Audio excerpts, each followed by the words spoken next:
Om Shanti 13 October 2025 प्रातः मुरली बाबा कहउछंती मीठे बच्चे तुमको देवता हेबार अछि सेथिपाई मायार अवगुण गुड़ी को त्याग कर। रागिबा माड़ मारिबा हैरान करिबा खराब काम करिबा चोरी आदि करिबा ए सबु महापाप अटे। तुमको देवता हेबार अछि सेथिपाई मायार अवगुण गुड़ी को त्याग कर। रागिबा माड़ मारिबा हैरान करिबा खराब काम करिबा चोरी आदि करिबा ए सबु महापाप अटे।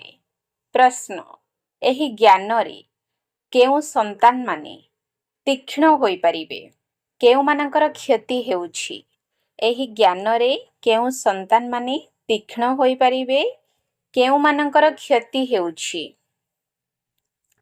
उत्तर जेउ मानकु निजर हिसाब रखिबा अर्थात चार्ट रखिबा जणा अछि सेमाने एही ज्ञान रे बहुत तीव्र गति रे आगकु जाई परिबे। जेउ माने देही अभिमानी होई रहु नाहंती सेही मानकर ही क्षति हेउछि। बाबा कहउछंती बेपारी मानकर हिसाब रखिबार अभ्यास थाए सेमाने एठारे मध्य शीघ्र शीघ्र आगकु बढ़ी परिबे। गीत मुखड़ा देखले प्राणी।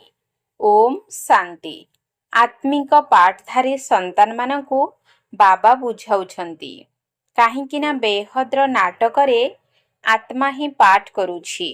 नाटक मनुष्य मानकर अटे ना। वर्तमान पिला माने पुरुषार्थ करुछंती जदिओ वेदशास्त्र पढ़ुछंती शिवंकर पूजा करुछंती किंतु बाबा कहउछंती एहा द्वारा मोते केही प्राप्त करि परिबे नाही। काहिंकिना भक्ति हेउछि पतनर कला ज्ञान द्वारा सद्गति हेउछि तेबे निश्चय काहा द्वारा तळको ओल्हाउथिबे मध्य।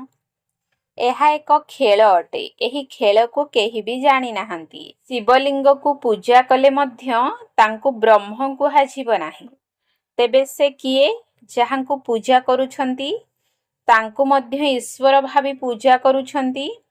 तुमे जेतेबेले प्रथमे भक्ति आरंभ करुछ सेतेबेले हीरार शिवलिंग तियारी करुथिल एबे तो गरीब होई जाइथिबारु पत्थरर लिंग तियारी करुछंती। हीरार लिंग से समय रे 4-5 हजार रो होइथिबो वर्तमान तो तार दाम 5-7 लाख हेबो।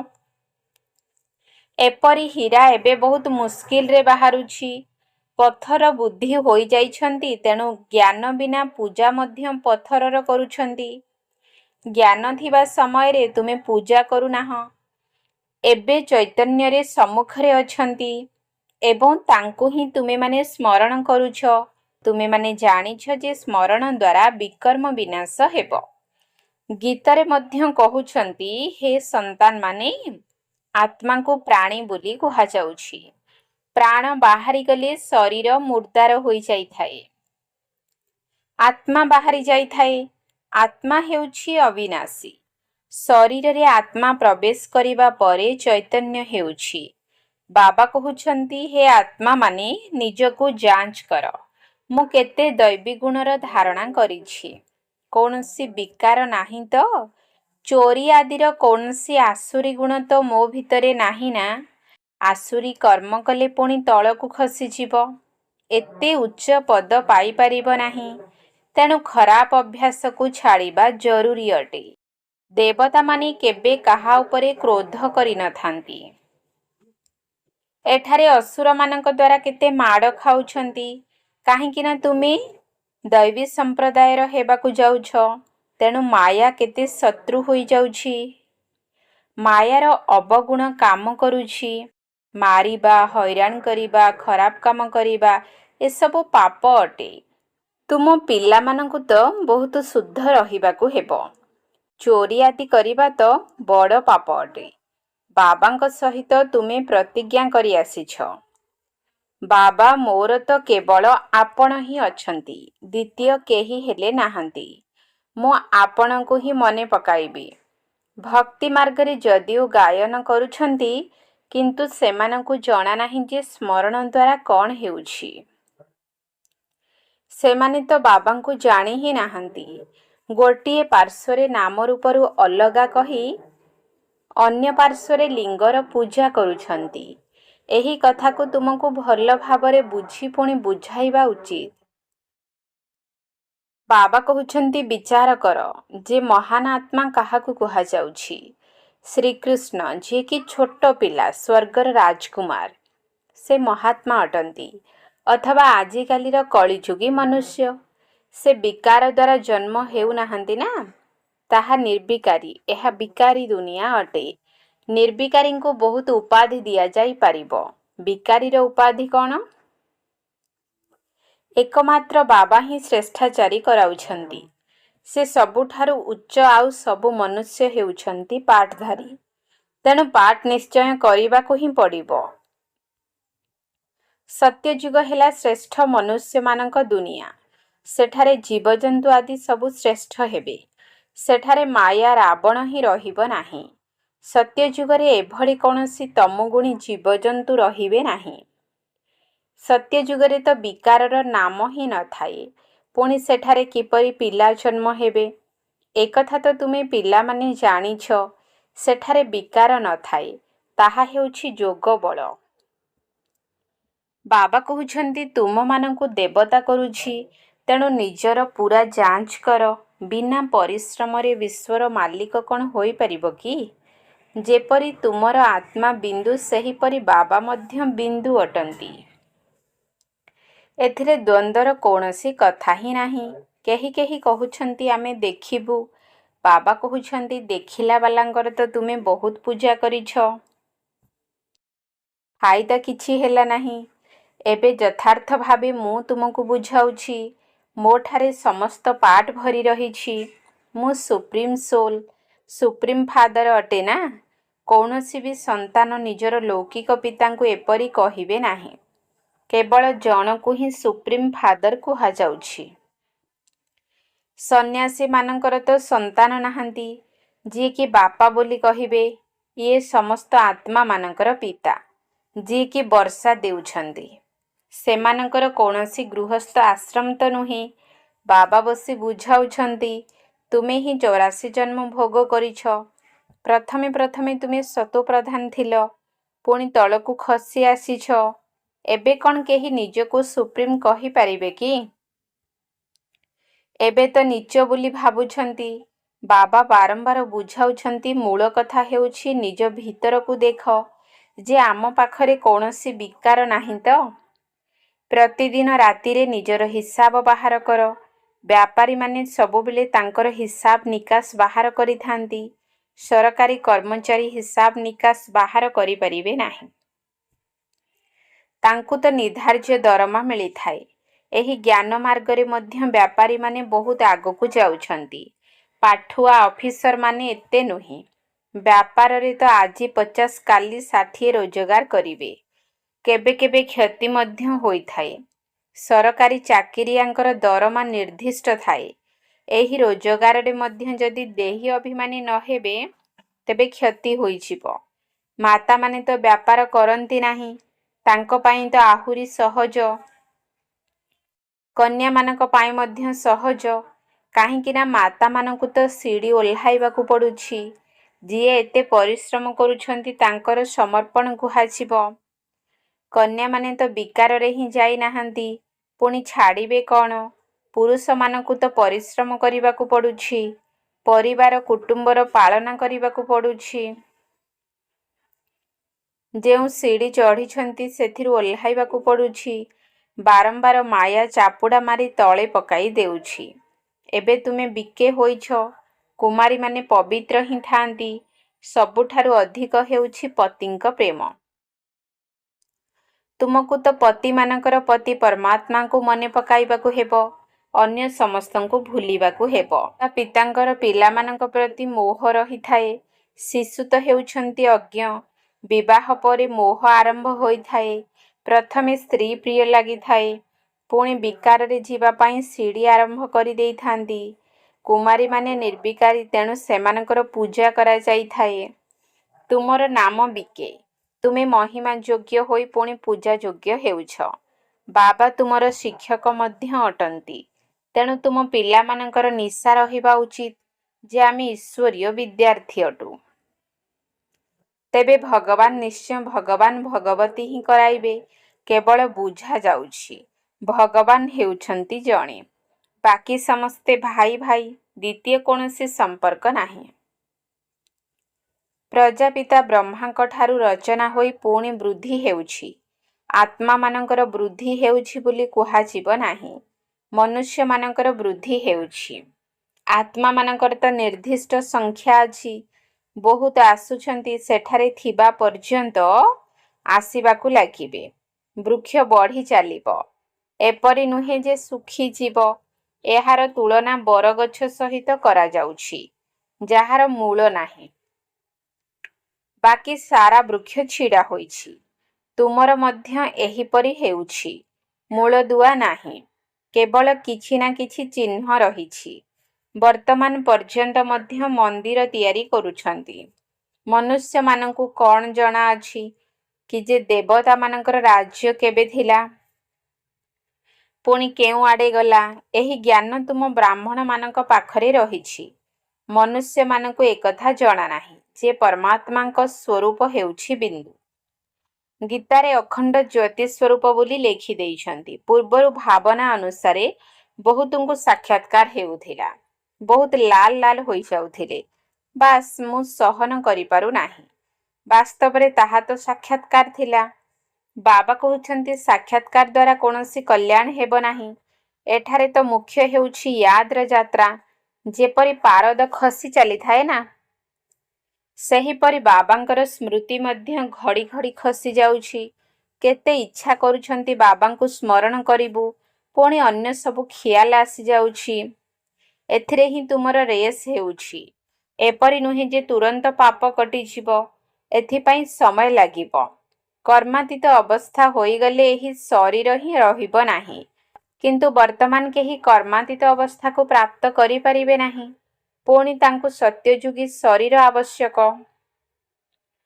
ତେଣୁ ଏବେ ତୁମ ପିଲାମାନଙ୍କୁ ବାବାଙ୍କୁ ହିଁ ମନେ ପକାଇବାକୁ ହେବ। ନିଜକୁ ଦେଖ, ମୋ ଦ୍ୱାରା କୌଣସି ଖରାପ କାମ ହେଉନାହିଁ ତ? ନିଜର ଚାର୍ଟ ନିଶ୍ଚୟ ରଖିବାକୁ ପଡ଼ିବ। ଏହିପରି ବ୍ୟାପାରୀ ତୁରନ୍ତ ସାହୁକାର ହୋଇପାରିବେ। ବାବାଙ୍କ ପାଖରେ ଯେଉଁ ଜ୍ଞାନ ରହିଛି ତାହା ଦେଉଛନ୍ତି। ବାବା କହୁଛନ୍ତି ମୋ ଆତ୍ମାରେ ଏହି ଜ୍ଞାନ ନିର୍ଦ୍ଧାର୍ଯ୍ୟ ହୋଇ ରହିଛି। ଅବିକଳ ତାହା ହିଁ କହିବି। ଯେଉଁ ଜ୍ଞାନ କଳ୍ପ ପୂର୍ବେ ଦେଇଥିଲି, ପିଲାମାନଙ୍କୁ ହିଁ ବୁଝାଇବି। ଅନ୍ୟମାନେ କ'ଣ ଜାଣିବେ? ତୁମେ ଏହି ସୃଷ୍ଟି ଚକ୍ରକୁ ଜାଣିଛ। ଏଥିରେ ସବୁ ଅଭିନେତାଙ୍କର ପାର୍ଟ ନିର୍ଦ୍ଧାର୍ଯ୍ୟ ହୋଇ ରହିଛି। ଅଦଳ ବଦଳ ହୋଇପାରିବେ ନାହିଁ। ନା କେହି ମୁକ୍ତ ହୋଇପାରିବେ। ହଁ, ବାକି ସମୟ ମୁକ୍ତି ମିଳୁଛି। ତୁମେ ତ ହେଉଛ ଅଲରାଉଣ୍ଡର। 84 ଜନ୍ମ ନେଉଛ। ବାକି ସମସ୍ତେ ନିଜ ଘରେ ରହିବେ, ପରେ ଆସିବେ। ମୁଖ୍ୟ ଚାହୁଁଥିବା ଆତ୍ମା ଏଠାକୁ ଆସିବେ ନାହିଁ। ସେମାନେ ପୁଣି ଶେଷରେ ଚାଲିଯିବେ। ଜ୍ଞାନ କେବେ ହେଲେ ଶୁଣିବେ ନାହିଁ। ମଶା ସଦୃଶ ଆସିବେ ଏବଂ ଯିବେ। ତୁମେ ତ ଡ୍ରାମା ଅନୁସାରେ ପାଠ ପଢ଼ୁଛ। ଜାଣିଛ ବାବା 5000 ବର୍ଷ ପୂର୍ବେ ମଧ୍ୟ ଏହିପରି ରାଜଯୋଗ ଶିଖାଇଥିଲେ। ତୁମେ ପୁଣି ଅନ୍ୟମାନଙ୍କୁ ବୁଝାଉଛ ଯେ ଶିବ ବାବା ଏପରି କହୁଛନ୍ତି। ବର୍ତ୍ତମାନ ତୁମେ ଜାଣୁଛ ଯେ ଆମେ କେତେ ଉଚ୍ଚ ଥିଲୁ, ଏବେ କେତେ ନୀଚ ହୋଇଯାଇଛୁ। ପୁନର୍ବାର ବାବା ଉଚ୍ଚ କରାଉଛନ୍ତି। ତେଣୁ ସେହିପରି ପୁରୁଷାର୍ଥ କରିବା ଦରକାର ନା?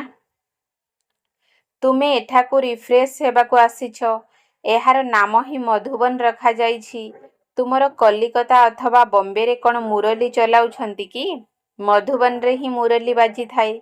ମୁରଲି ଶୁଣି ରିଫ୍ରେଶ ହେବା ପାଇଁ ବାବାଙ୍କ ପାଖକୁ ଆସିବାକୁ ପଡ଼ିବ। ଦିନକୁ ଦିନ ନୂଆ ନୂଆ ପଏଣ୍ଟସ୍ ବାହାରୁଛି। ସମ୍ମୁଖରେ ଶୁଣିବା ଦ୍ୱାରା ଅନୁଭବ କରୁଛ, ବହୁତ ଫରକ ରହୁଛି। ଆଗକୁ ଗଲେ ବହୁତ ପାଠ ଦେଖିବ। ବାବା ପ୍ରଥମରୁ ସବୁ ଶୁଣାଇ ଦେଲେ ମଜା ଚାଲିଯିବ। ତେଣୁ ଧୀରେ ଧୀରେ ଜ୍ଞାନ ପ୍ରକାଶିତ ହେବ। ଗୋଟିଏ ସେକେଣ୍ଡ ଅନ୍ୟ ସେକେଣ୍ଡ ସହିତ ସମାନ ହୋଇପାରିବ ନାହିଁ। ବାବା ଆତ୍ମାର ସେବା କରିବା ପାଇଁ ଆସିଛନ୍ତି। ତେଣୁ ପିଲାମାନଙ୍କର ମଧ୍ୟ କର୍ତ୍ତବ୍ୟ ହେଉଛି ଆତ୍ମାର ସେବା କରିବା। ଅତି କମରେ ଏହି କଥା ତ କୁହ, ବାବାଙ୍କୁ ମନେ ପକାଅ ଏବଂ ପବିତ୍ର ହୁଅ। ପବିତ୍ରତାରେ ହିଁ ଫେଲ୍ ହେଉଛନ୍ତି, କାହିଁକି ନା ବାବାଙ୍କୁ ମନେ ପକାଉନାହାନ୍ତି। ତୁମେ ପିଲାମାନେ ବହୁତ ଖୁସି ହେବା ଦରକାର। ଆମେ ବେହଦ ବାବାଙ୍କ ସମ୍ମୁଖରେ ବସିଛୁ, ଯାହାଙ୍କୁ କେହି ମଧ୍ୟ ଜାଣିନାହାନ୍ତି। ସେହି ଶିବ ବାବା ହିଁ ହେଉଛନ୍ତି ଜ୍ଞାନର ସାଗର। ଦେହଧାରୀମାନଙ୍କଠାରୁ ବୁଦ୍ଧି ଯୋଗ ବାହାର କରିଦେବା ଉଚିତ। ଏହା ଶିବ ବାବାଙ୍କର ରଥ ଅଟେ। ଏହାଙ୍କର ରିଗାର୍ଡ ନ ରଖିଲେ ଧର୍ମରାଜଙ୍କ ଦ୍ୱାରା ବହୁତ ମାଡ଼ ଖାଇବାକୁ ପଡ଼ିବ। ବଡ଼ମାନଙ୍କର ସମ୍ମାନ ତ ରଖିବାକୁ ପଡ଼ିବ ନା। ଆଦିଦେବଙ୍କର କେତେ ରିଗାର୍ଡ ରଖୁଛନ୍ତି। ଜଡ଼ ଚିତ୍ରରେ ଏତେ ରିଗାର୍ଡ ରହିଛି, ତେଣୁ ଚୈତନ୍ୟଙ୍କର କେତେ ରଖିବା ଦରକାର। ଆଚ୍ଛା, ମିଠା ମିଠା ଶିକିଲଧେ ସନ୍ତାନମାନଙ୍କ ପ୍ରତି ମାତା ପିତା ବାପଦାଦାଙ୍କର ମଧୁର ସ୍ନେହ ସମ୍ପନ୍ନ ଶୁଭେଚ୍ଛା ଏବଂ ସୁପ୍ରଭାତ। ଆତ୍ମିକ ପିତାଙ୍କର ଆତ୍ମିକ ସନ୍ତାନମାନଙ୍କୁ ନମସ୍ତେ। ଆତ୍ମିକ ସନ୍ତାନମାନଙ୍କର ଆତ୍ମିକ ବାପଦାଦାଙ୍କୁ ନମସ୍ତେ ନମସ୍ତେ ନମସ୍ତେ। ସୁପ୍ରଭାତ। ଧାରଣା ପାଇଁ ମୁଖ୍ୟ ସାର। 1 ନମ୍ବର ପଏଣ୍ଟ। ଭିତରେ ଭିତରେ ନିଜକୁ ଯାଞ୍ଚ କରି ଦୈବୀ ଗୁଣ ଧାରଣ କରିବାକୁ ହେବ। ଖରାପ ଅଭ୍ୟାସକୁ ତ୍ୟାଗ କରିବାକୁ ହେବ। ପ୍ରତିଜ୍ଞା କରିବାକୁ ହେବ, ବାବା ମୁଁ କେବେ ବି ଖରାପ କାମ କରିବି ନାହିଁ। ଭିତରେ ଭିତରେ ନିଜକୁ ଯାଞ୍ଚ କରି ଦୈବୀ ଗୁଣ ଧାରଣ କରିବାକୁ ହେବ। ଖରାପ ଅଭ୍ୟାସକୁ ତ୍ୟାଗ କରିବାକୁ ହେବ। ପ୍ରତିଜ୍ଞା କରିବାକୁ ହେବ, ବାବା ମୁଁ କେବେ ବି ଖରାପ କାମ କରିବି ନାହିଁ। 2 ନମ୍ବର ପଏଣ୍ଟ। କର୍ମାତୀତ ଅବସ୍ଥାକୁ ପ୍ରାପ୍ତ କରିବା ୟାଦର ରେସ୍ କରିବାକୁ ହେବ। ଆତ୍ମିକ ସେବାରେ ତତ୍ପର ରହିବାକୁ ହେବ। ବଡ଼ମାନଙ୍କର ସମ୍ମାନ ରଖିବାକୁ ହେବ। କର୍ମାତୀତ ଅବସ୍ଥାକୁ ପ୍ରାପ୍ତ କରିବା ୟାଦର ରେସ୍ କରିବାକୁ ହେବ। ଆତ୍ମିକ ସେବାରେ ତତ୍ପର ରହିବାକୁ ହେବ। ବଡ଼ମାନଙ୍କର ସମ୍ମାନ ରଖିବାକୁ ହେବ। ବରଦାନ। ଫଲୋ ଫାଦର ଅର୍ଥାତ୍ ପିତାଙ୍କୁ ଅନୁକରଣ କରିବାର ଶିକ୍ଷା ଦ୍ୱାରା ମୁସ୍କିଲକୁ ସହଜ କରୁଥିବା ତୀବ୍ର ପୁରୁଷାର୍ଥୀ ହୁଅ। ଫଲୋ ଫାଦର ଅର୍ଥାତ୍ ପିତାଙ୍କୁ ଅନୁକରଣ କରିବାର ଶିକ୍ଷା ଦ୍ୱାରା ମୁସ୍କିଲକୁ ସହଜ କରୁଥିବା ତୀବ୍ର ପୁରୁଷାର୍ଥୀ ହୁଅ। ମୁସ୍କିଲକୁ ସହଜ କରିବା ପାଇଁ ବା ଶେଷ ସମୟରେ ପୁରୁଷାର୍ଥରେ ସଫଳତା ପ୍ରାପ୍ତ କରିବାର ପ୍ରଥମ ପାଠ ହେଲା ଫଲୋ ଫାଦର। ଏହି ପ୍ରଥମ ପାଠ ହିଁ ଅନ୍ତିମ ସ୍ଥିତିକୁ ନିକଟକୁ ଆଣିବ। ଏହି ପାଠ ଦ୍ୱାରା ଅଭୁଲ ଅର୍ଥାତ୍ ଭୁଲ ନଥିବା ଏକରସ ଅର୍ଥାତ୍ ସ୍ଥିର ଏବଂ ତୀବ୍ର ପୁରୁଷାର୍ଥୀ ହୋଇଯିବ। କାହିଁକି ନା କୌଣସି ବି କଥା ସେତେବେଳେ କଷ୍ଟକର ଅନୁଭବ ହୋଇଥାଏ ଯେତେବେଳେ ଅନୁକରଣ କରିବା ପରିବର୍ତ୍ତେ ନିଜର ବୁଦ୍ଧି ଖର୍ଚ୍ଚ କରିଥାଅ। ଏହାଦ୍ୱାରା ନିଜର ହିଁ ସଂକଳ୍ପର ଜାଲରେ ଛନ୍ଦି ହୋଇଯାଅ, ଯେଉଁଥିରୁ ବାହାରିବା ପାଇଁ ସମୟ ମଧ୍ୟ ଲାଗିଥାଏ ଏବଂ ଶକ୍ତି ମଧ୍ୟ ଲାଗିଥାଏ। ଯଦି କେବଳ ନିଜର ପିତାଙ୍କୁ ଅନୁକରଣ କରି ଚାଲିବ, ତେବେ ସମୟ ଏବଂ ଶକ୍ତି ଦୁଇଟି ଯାକର ରକ୍ଷା ହୋଇଯିବ ଏବଂ ଜମା ହୋଇଯିବ। ସ୍ଲୋଗାନ। ସତ୍ୟତା ଏବଂ ସ୍ୱଚ୍ଛତାକୁ ଧାରଣ କରିବା ପାଇଁ ନିଜର ସ୍ୱଭାବକୁ ସରଳ କର। ସତ୍ୟତା ଏବଂ ସ୍ୱଚ୍ଛତାକୁ ଧାରଣ କରିବା ପାଇଁ ନିଜର ସ୍ୱଭାବକୁ ସରଳ କର। ଅବ୍ୟକ୍ତ ଇଶାରା। ନିଜ ପ୍ରତି ଏବଂ ସମସ୍ତଙ୍କ ପ୍ରତି ନିଜର ସଂକଳ୍ପ ଦ୍ୱାରା ଯୋଗର ଶକ୍ତିଗୁଡ଼ିକୁ ପ୍ରୟୋଗ କର। ନିଜ ପ୍ରତି ଏବଂ ସମସ୍ତଙ୍କ ପ୍ରତି ନିଜର ସଂକଳ୍ପ ଦ୍ୱାରା ଯୋଗର ଶକ୍ତିଗୁଡ଼ିକୁ ପ୍ରୟୋଗ କର। ଯେତେ ଯେତେ ନିଜକୁ ମାନସିକ ସେବାରେ ବ୍ୟସ୍ତ ରଖିବ, ସେତେ ସହଜରେ ମାୟାଜିତ ହୋଇଯିବ। କେବଳ ନିଜ ପାଇଁ ଭାବୁକ ହୁଅ ନାହିଁ, କିନ୍ତୁ ଅନ୍ୟମାନଙ୍କୁ ମଧ୍ୟ ନିଜର ଶୁଭ ଭାବନା ଏବଂ ଶୁଭ କାମନା ଦ୍ୱାରା ପରିବର୍ତ୍ତନ କରିବାର ସେବା କର। ଭାବନା ଏବଂ ଜ୍ଞାନ, ସ୍ନେହ ଏବଂ ଯୋଗ ଉଭୟର ସନ୍ତୁଳନ ରହିବା ଦରକାର। କଲ୍ୟାଣକାରୀ ତ ହୋଇଯାଇଛ, ଏବେ ବେହଦ ବିଶ୍ୱ କଲ୍ୟାଣକାରୀ ହୁଅ। ଓମ୍ ଶାନ୍ତି।